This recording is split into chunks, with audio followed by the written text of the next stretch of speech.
Capítulo 8, Libro Simplifica, de inconstante a centrado.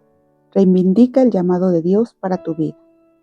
Mi padre y yo corrimos varias aventuras espeluznantes cuando era pequeño. No era un hombre precavido, la verdad. Una de aquellas aventuras me marcó profundamente y la recuerdo tan bien como si hubiese sucedido ayer. Tenía 8 años y mi padre me había llevado a navegar al lago Michigan.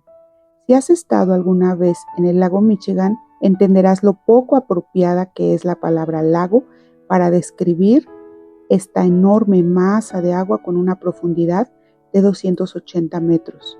Tiene un volumen de 4.918 kilómetros cúbicos de agua, con un área de superficie de 57.750 kilómetros cuadrados, más o menos el tamaño de Virginia Occidental.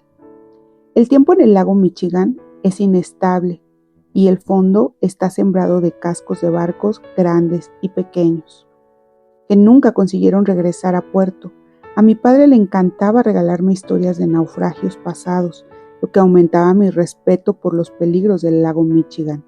Aquel día en particular, a media mañana, partimos desde South Haven, Michigan, en dirección a Chicago, donde mi padre tenía algunos negocios que dirigir para la compañía de productos agrícolas que poseía nuestra familia. La brisa fresca que llenaba nuestras velas en el puerto pasó a ser un fuerte viento una vez estuvimos en el lago. A mediodía era una ventisca en toda regla y apenas había visibilidad. Luchamos contra la tormenta durante más de 10 horas, haciendo lentos progresos antes de que la oscuridad se cerniese y el sol se sumergiese bajo el horizonte al este. Incluso siendo un niño, sabía que era fácil pasar del lago a la entrada del puerto a oscuras. Ambos sabíamos que debía estar muy cerca, pero las condiciones meteorológicas hacían prácticamente imposible que ninguno de los dos viésemos nada. Mi mente estaba acelerada, pero permanecía en silencio sin querer interrumpir la concentración de mi padre. Ahí, dijo mi padre al final, señalando en la oscuridad cerca de la amura del estribor. Giré mis ojos en la dirección que estaba señalando. En la distancia podía verse un vívido punto de color rojo por encima de romper de las olas, el faro de Chicago Breaker. Construido hace más de 120 años, ese faro ha dado la bienvenida a la seguridad a innumerables veleros de todos los tamaños. 20 largos minutos después, calados hasta los huesos, pasamos bajo el torrente de luz del faro y entramos en las dóciles aguas del puerto de Chicago sanos y salvos. La imagen del faro en medio de la gran tormenta se quedó grabada para siempre en mi memoria, tanto que más adelante, aquella semana en clase de arte, pinté un cuadro de nuestra experiencia. Aquella pintura cuelga hoy en nuestra cocina. Aunque ostenta todo el talento artístico de un niño normal de 8 años, ese dibujo siempre me devuelve a la experiencia de sentirnos totalmente perdidos en la oscuridad. Descubrir el faro de luz brillando en medio de las olas y ver a mi padre dirigir nuestro velero hacia la seguridad y la tierra seca. En la vida, así como en el mar abierto, necesitamos una luz que nos dirija hacia un puerto seguro. La escritura es esa luz. Igual que el faro de Chicago nos guió a mi padre y a mí hacia la entrada del puerto, todos necesitamos un vívido punto de luz en la escritura, un versículo particular que encaje con nuestra personalidad para guiar nuestro camino y darnos un punto de referencia sin importar el tamaño de las olas. Cuando nos azotan las circunstancias y nos sentimos tentados a salirnos del camino, un simple versículo bien elegido puede llevarnos de vuelta a lo que más importa. Un versículo para la vida es una herramienta poderosa y clarificadora cuando se trata de simplificar nuestras vidas. ¿Qué es un versículo para la vida? Un versículo para la vida es un pasaje corto de la Escritura que sirve de llamamiento para guiarnos y centrarnos en la etapa actual de nuestras vidas o en tu vida entera. Elegido cuidadosamente, después de orar y considerarlo, un versículo para la vida encaja contigo de un modo personal y sirve como un faro que continuamente te devuelve a la misión y a la visión de Dios para tu vida. Deja que empiece diciéndote que no hay un mandato bíblico explícito para la práctica de tener un versículo para la vida. No encontrarás versículo para la vida en la concordancia de tu Biblia. Sin embargo, el principio vital de descansar en la Escritura es tan evidente en las palabras de Jesús y en los escritos de los apóstoles y de David, que puedo defender con tranquilidad que elijas un versículo para la vida sin miedo a hacerte equivocar.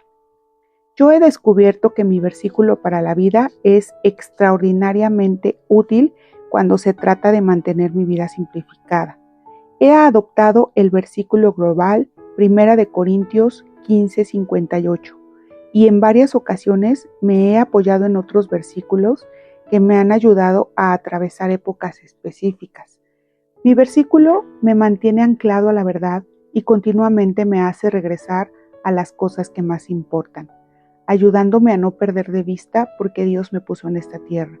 Mi versículo es un faro que me señala el puerto cuando me alejo demasiado de la costa. Funciona como una poderosa herramienta para ayudarme a filtrar decisiones y oportunidades que me salen al paso. El poder de adoptar un versículo para la vida. A lo largo de los años, he animado a los seguidores de Cristo a que adopten un versículo como herramienta que les ayude a estar centrados en el llamado de Dios para sus vidas. Y como muchos me han informado, tener esos versículos han dado muchos frutos.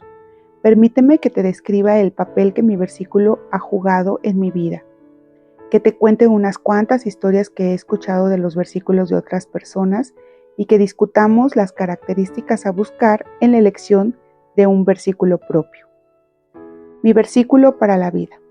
A lo largo de los años puedo señalar las veces en que las circunstancias adversas me han dejado tan profundamente abatido y melancólico que no podía encontrar palabras para expresarle a Dios cómo me sentía.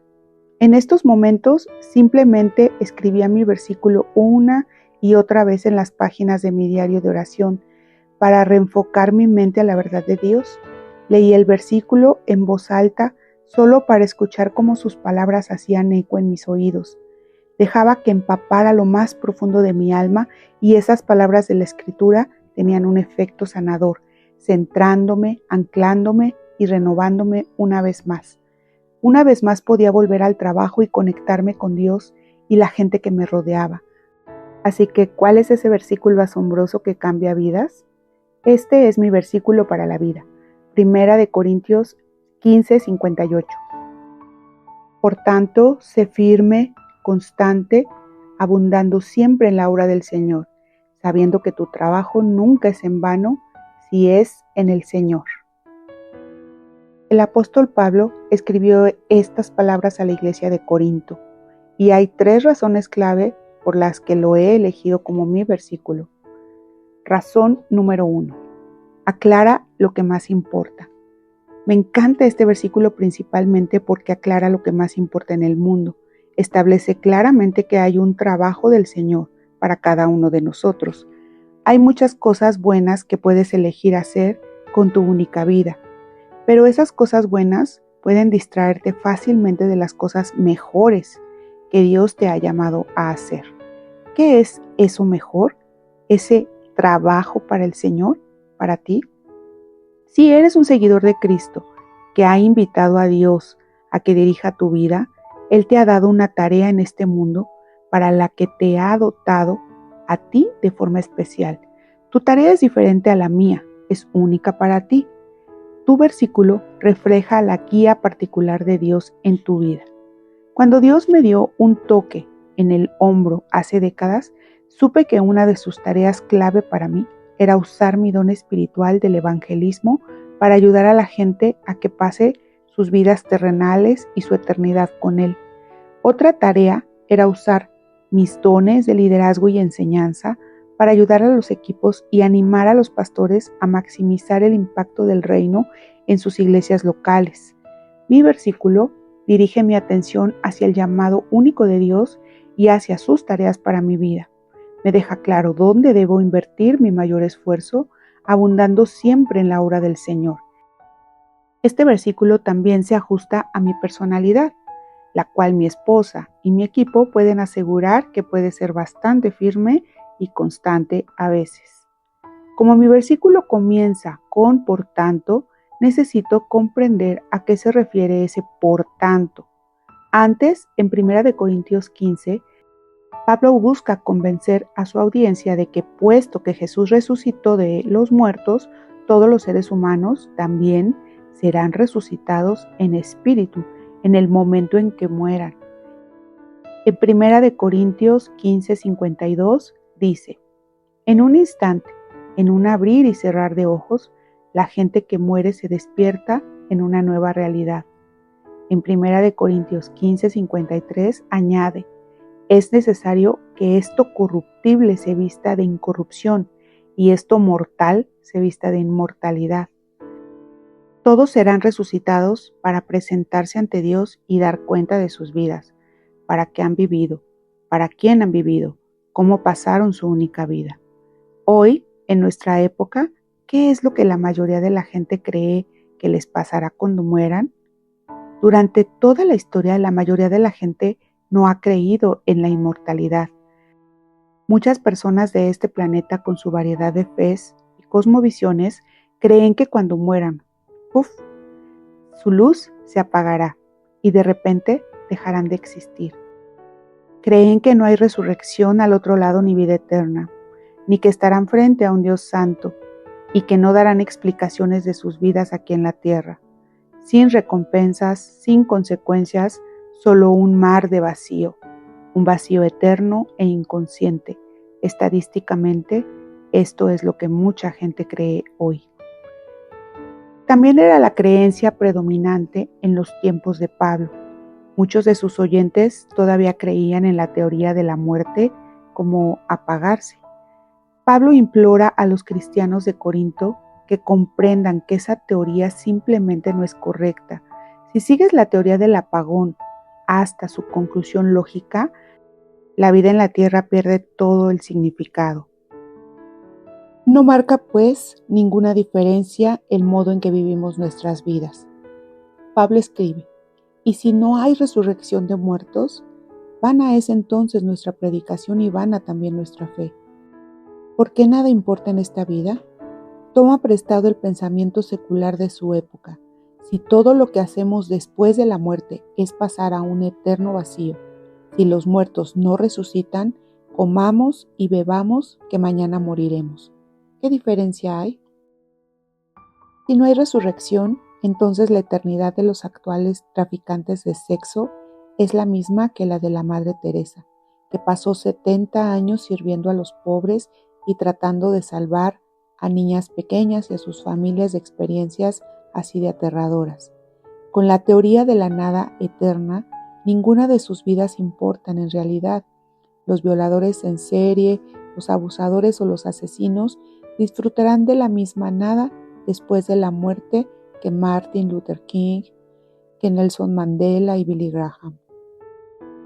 Pablo dice: ni lo sueñes. Cada ser humano va a resucitar y estará frente al santo Dios viviente y el Jesús resucitado y dará cuenta de la vida que ha vivido en la tierra, su comportamiento, sus palabras, sus hechos, sus acciones, sus actitudes y sus creencias. Pablo escribe: mas ahora Cristo ha resucitado de entre los muertos, primicia de los que durmieron.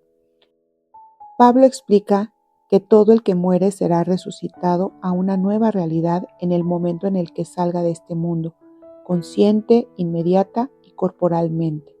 Por tanto, dice Pablo en 1 Corintios 15:58, estén firmes, constantes, estén firmes en estas creencias cristianas centrales y en cómo se viven.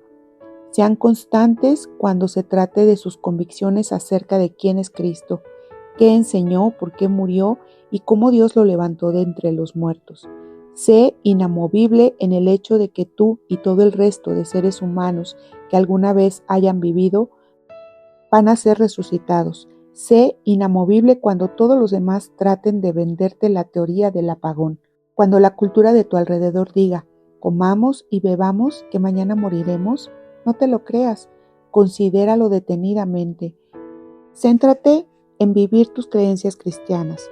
Ustedes, dice Pablo, estén firmes. Ustedes sean los constantes. Cuando somos firmes y constantes en nuestro compromiso con las creencias cristianas centrales, eso aclara cómo viviremos nuestras vidas, tiene un efecto simplificador. Ahora voy a contar una pequeña verdad de la que no estoy particularmente orgulloso. Parte de la razón por la que elegí 1 Corintios 15:58 como mi versículo para la vida hace muchas décadas es porque es muy tentador para mí caer en la mentalidad del comamos y bebamos. Era tentador cuando era joven y todavía me siento tentado por ello. Me descubro deseando secretamente poder vivir para mí mismo un poco más a menudo, satisfacer mis propios deseos, deshacerme de mis compromisos, dejar de centrar mis energías en la condición del mundo y gastar dinero como un marinero borracho, de lo que soy totalmente capaz.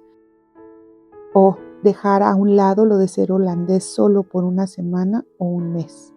En mis momentos más oscuros, y no estoy orgulloso de esto tampoco, a veces desearía que todo terminase con un simple apagón y que nadie tuviera que rendir cuentas de su vida, yo mismo incluido. Gasto un montón de energía preocupándome y orando por las vidas de aquí y del más allá de la gente que me importa. Y a veces en mis momentos más oscuros sería muy práctico creer que no existe nada más allá de la tumba y que todo es solo paz eterna y silencio. Haría mi vida mucho más fácil. Por egoísta que suene, estas son las emociones internas con las que tengo que pelear. Pero siempre que me descubro rumiando estas ideas, mi versículo me golpea en la mandíbula. Me recuerda, tienes una vida, Bill. No te creas eso del vacío, no tiene sentido. Algún día, todos los hombres, mujeres y niños, incluido tú, van a estar frente a Dios y todos tendrán que explicar cómo han invertido sus vidas. Yo leo, escribo o recito mi versículo todos los días y siempre me recoloca en mi propósito, ser firme, ser constante, nunca perder de vista la realidad. Me motiva a vivir cada día con la realidad de la resurrección delante de los ojos. Conduce mi actitud, mi comportamiento y mis acciones. ¿Ves ahora por qué amo y necesito este versículo? ¿Vives con una gran sensación de urgencia acerca de las vidas de aquí y del más allá de la gente a la que amas? ¿Oras fervientemente por las personas del trabajo, por la gente de tu vecindario, por tus amigos y familiares? Amigo, hay un reloj eterno avanzando. Y si has sido absorbido por la idea de que al final todo se arreglará y que no hay nada en juego, necesitas un toque de advertencia como me pasa a mí. Mi versículo me mantiene orando por la gente a la que amo cuando siento que voy a tirar la toalla. Me recuerda qué hay en juego realmente con mis amigos. Me hace tomar riesgos para extenderles a Cristo. Hace que dé otra Biblia, otro libro u otro CD que pueda conectar con alguien a un nivel eterno. Amo este versículo porque lo necesito. Me golpea la cabeza todos los días. Me hace volver a la simple verdad. Quizá harías bien en escoger un versículo que haga lo mismo contigo. Razón número 2. Saca lo mejor de mí. Mi versículo saca todo lo mejor de mí. No tiene pelos en la lengua. Sus órdenes para mi vida son deslumbrantemente claras. Abunda siempre en la obra del Señor. Otra traducción dice, trabaja siempre para el Señor con entusiasmo. No hay flexibilidad en este versículo. No hay un camino intermedio.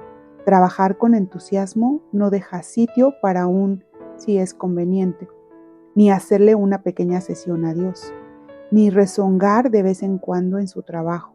Abundar siempre. Significa que estoy centrado en ello todo el tiempo. Pablo pone el listón todo lo alto que puede estar. Escoge 2 palabras, siempre y abundar, que suenan a algo lleno.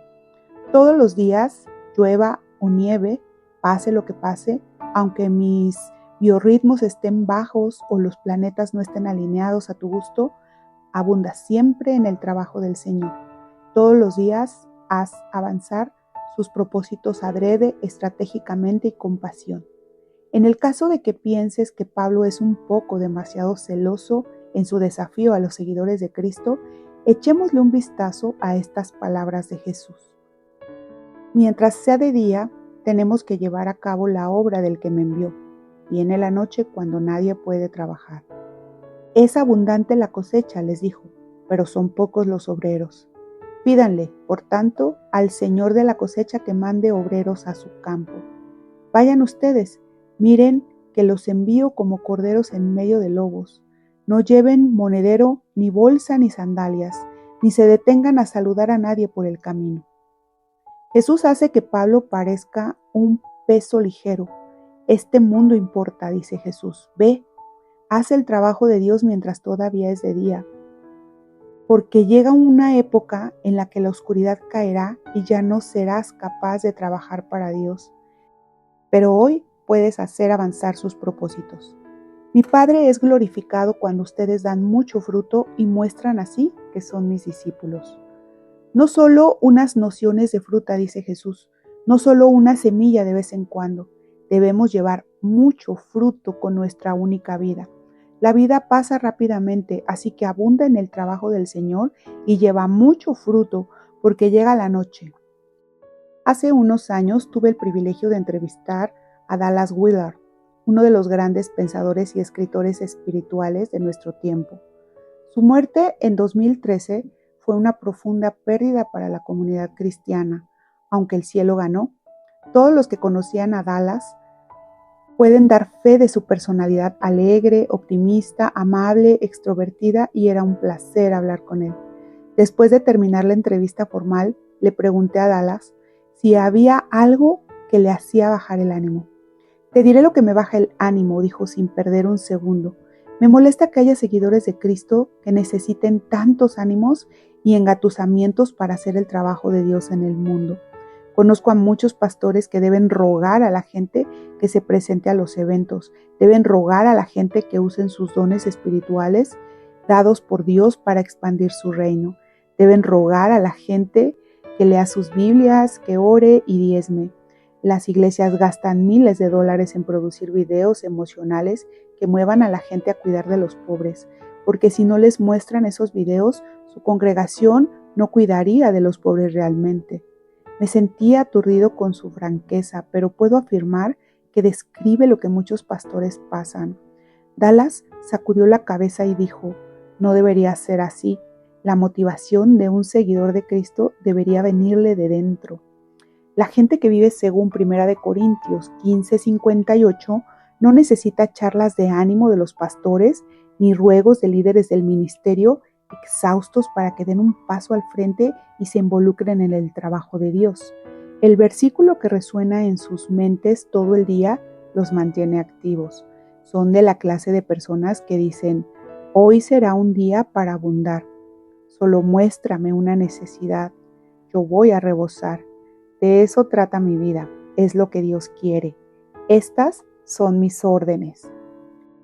En el momento después de morir, cuando resucites, en un abrir y cerrar de ojos y estés frente a Dios soberano del universo, entenderás de una vez que todo este mundo era suyo y que sus propósitos eran lo más importante que tuvo lugar en él, y estarás increíblemente agradecido de haber abundado en el trabajo del Señor con tu única vida. Estarás contento de haber vivido completamente para Él. Por el contrario, imagina lo terrible que sería estar frente a ese asombroso Dios amante y admitir que durante tu único intento en esta vida, tu preocupación principal fue comer y beber y estar alegre. Tu propósito principal fue conseguir dinero, poder, placer o autosatisfacción. Mi versículo me motiva cada día a abundar en el trabajo del Señor. Tu versículo debería motivarte igual. Razón número 3.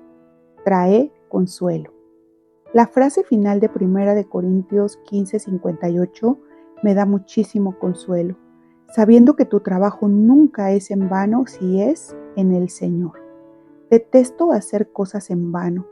Si por error tomo el camino largo cuando viajo a algún lado en vez de una ruta más conveniente, o olvido guardar algo en mi ordenador y tengo que rehacerlo, me vuelve loco. No me gustaría perder tiempo. Quiero que mi tiempo y mi energía estén bien invertidos.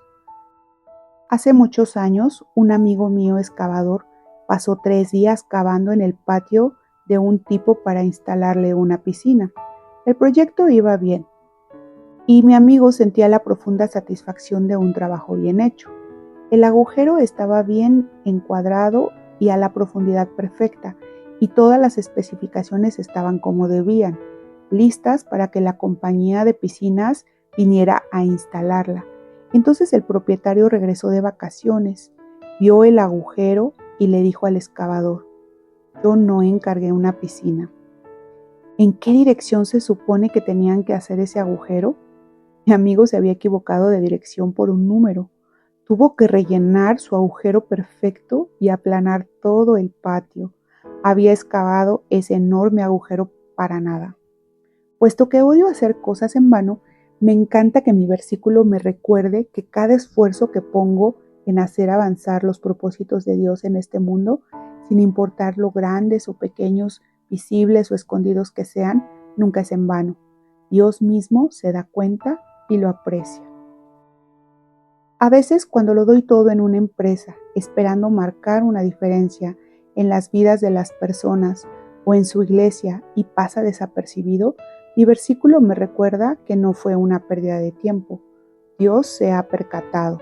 Hago lo que hago al final para una audiencia de uno. Cada oración, cada regalo, cada gesto amable o acto de servicio, cada sermón bien predicado, cada vuelo que cruza una zona horaria para animar a algún amigo pastor, todo está grabado en el libro de cuentas del cielo y algún día Dios recompensará en consecuencia. Nada de esto es en vano. Hacer cosas que serían recompensadas en la eternidad motivó también al apóstol Pablo. De hecho, en 1 Corintios 9, Pablo registra esta gráfica comparación de 2 clases de carreras. ¿No saben que en una carrera todos los corredores compiten, pero solo uno obtiene el premio? Corran pues de tal modo que lo obtengan. Todos los deportistas se entrenan con mucha disciplina. Ellos lo hacen para obtener un premio que se echa a perder. Nosotros, en cambio, por uno que dura para siempre. Así que yo no corro como quien no tiene meta, ni lucho como quien da golpes al aire. Más bien, golpeo mi cuerpo y lo domino, no sea que después de haber predicado a otros, yo mismo quede descalificado. Piensa en cuánto tiempo, esfuerzo y entrenamiento acompañan cada intento olímpico de ganar una simple carrera. Años de sus vidas y multitud de sangre, sudor y lágrimas con el propósito de ganar una carrera que solo durará unos pocos minutos. Y todo lo que los ganadores consiguen por su esfuerzo es una medalla, una joya ostentosa en una cinta que llevará el resto del día. Después irá a un cajón o a alguna pared. En la época de Pablo, en vez de dar medallas de oro para ganar el primer puesto en un evento olímpico, se colocaba una corona de hojas de olivo o laurel en la cabeza del ganador. Cuando el atleta llegaba a casa aquella noche, la guirnalda ya estaba marchita y rota. Piensa en ello, toda la alegría gastada en una corona que no duraba ni un día. Pablo pone esto en contraste con nuestros esfuerzos por correr una carrera de otra clase, una que haga avanzar los propósitos de Dios en el mundo. Si entras en esta carrera y corres duro, Dios te dará una guirnalda imperecedera, una corona eterna, una recompensa que no se marchitará al atardecer, sino que durará para siempre. ¿Estás en la carrera correcta o has caído accidentalmente en una carrera que es una gran parte en vano? ¿Diriges tus esfuerzos hacia una carrera que resulta en aplausos fugaces? ¿O te esfuerzas por ganancias materiales que se desgastan, se pudren y se deprecian? ¿O por placeres efímeros que no valen un pepino en un esquema eterno de las cosas? Pablo nos advierte: no llegues al final de tu única vida y descubras que todo fue en vano, que cavaste una piscina en el patio equivocado. En vez de eso, sé firme, constante, abundando siempre en la obra del Señor, sabiendo que tu trabajo nunca es en vano si es en el Señor.